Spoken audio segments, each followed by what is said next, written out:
Hi guys! Welcome back ulit sa aking YouTube channel. For today's video guys, ituturo ko po sa inyo kung paano natin malalaman yung mga password ng mga account na ginawa natin. Like for example guys, yung Facebook, YouTube, or email address natin, or yung mga apps na nilagyan natin ng password, or yung mga ginawa nating account na may password. So, paano ba natin malalaman yan? Ito guys, isundan nyo lang po ako. Ituturo ko po sa inyo step by step. Pero kung bago ka lang po sa aking YouTube channel, please don't forget to subscribe and to follow my Facebook page and TikTok account. I-like nyo na rin po, saka i-share para lagi po ma-update sa aking mga video tutorial. Okay guys, so yun, umpisa na po natin.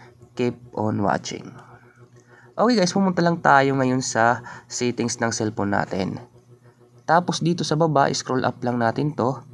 Hanapin natin ang Google. Okay? So guys, madadirect tayo dito, no?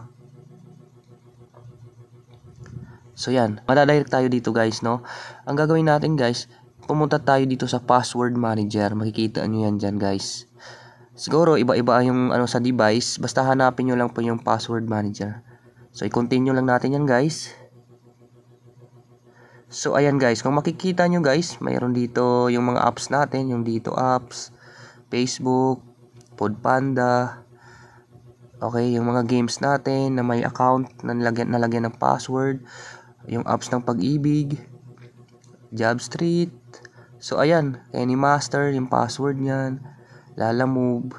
So lahat po yan, makikita natin yung password, okay?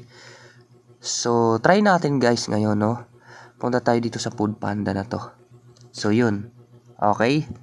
So, yung makikita na guys dyan, yung email na ginamit dun sa Foodpanda na yan, and then, yung password. So, i-click nyo lang yung parang mata na yan, makikita nyo na yung password. Okay guys? So, example pa tayo guys. Sample natin ito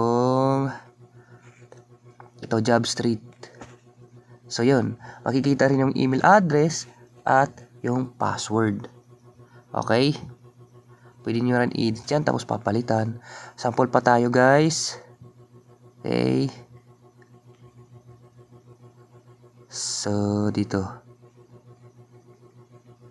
Okay, dito sa baba, sample pa tayo. Okay, ito, Zoom. O, yun. Makikita din po yan dyan yung email na ginamit, email account na ginamit, at saka yung password. So yun guys, kung may natutunan kayo guys dito sa tutorial ko ngayon, please don't forget to subscribe and to follow my Facebook page and TikTok account. I-like nyo na rin po at saka i-share para lagi ko ma-update sa aking mga bagong video tutorial. Okay guys, thank you and God bless you all guys.